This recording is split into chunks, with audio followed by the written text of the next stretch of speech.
नमस्कार दोस्तों। कहती हैं एक स्त्री अपने परिवार की खुशियों के लिए अपनी हजारों इच्छाओं को चुपचाप दिल में दबा देती है। लेकिन क्या आपने कभी सोचा है कि उस स्त्री के दिल में आखिर क्या चाहत होती है? आज की कहानी एक ऐसी महिला की है जिसने पूरी जिंदगी अपने परिवार के सपनों को पूरा किया, लेकिन जब उसकी अपनी एक छोटी सी इच्छा सामने आई तो घर वालों को एहसास हुआ कि उन्होंने उसे कभी समझने की कोशिश ही नहीं की थी। तो आइए सुनते हैं दिल को छू लेने वाली कहानी, स्त्री की चाहत।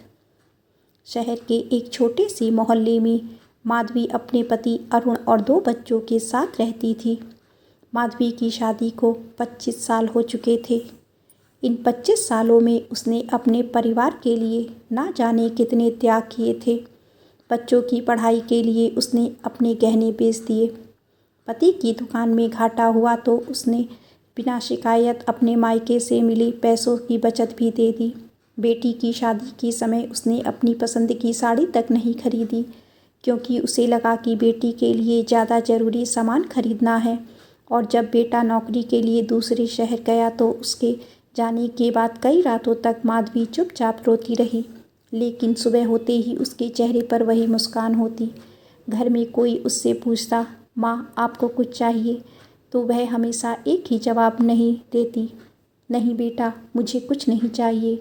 एक दिन उसकी बेटी रिया मायके आई। रिया ने देखा कि माँ पुराने संदूक को साफ कर रही थी। संदूक खोलते ही रिया की नज़र एक पुराने कागज पर पड़ी। उसने पूछा, माँ ये क्या है? माधवी ने जल्दी से कागज हाथ में ले लिया। कुछ नहीं बेटा, रिया ने जिद की, माँ दिखाइए ना। माधवी कुछ देर चुप रही और फिर कागज रिया को दे दिया।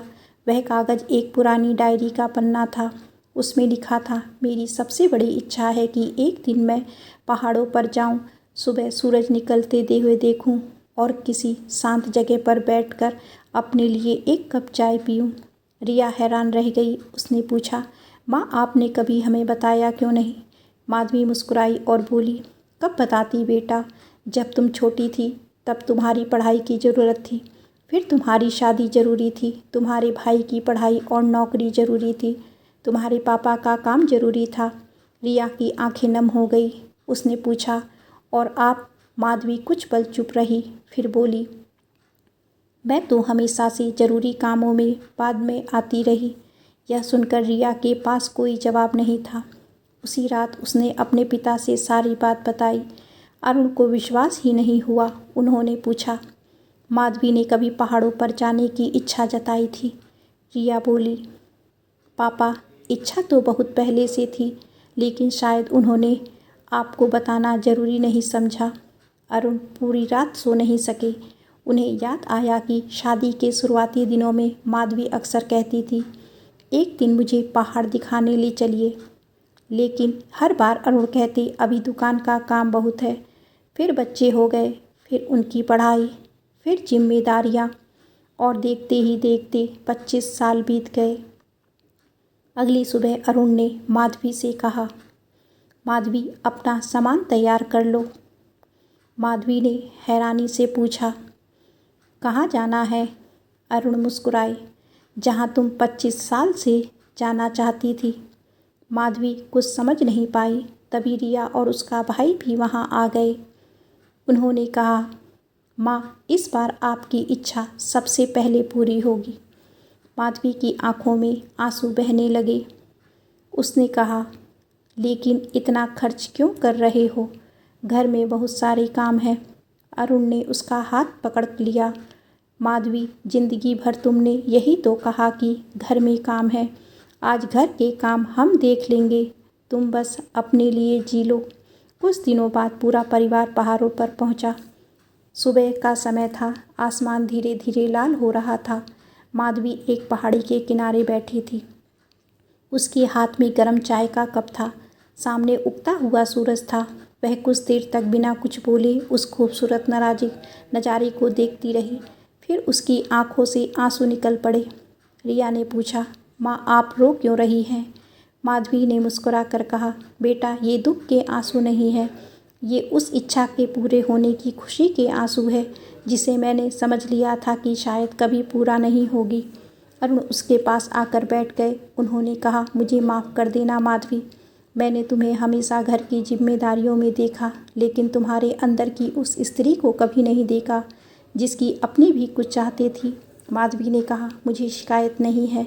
अरुण बोले, लेकिन मुझे है खुद से। कुछ देर बाद उन्होंने कहा, आज से तुम्हारी हर छोटी बड़ी इच्छा हमारे लिए भी उतनी ही ज़रूरी होगी जितनी हमारी इच्छाएं तुम्हारे लिए रहती हैं।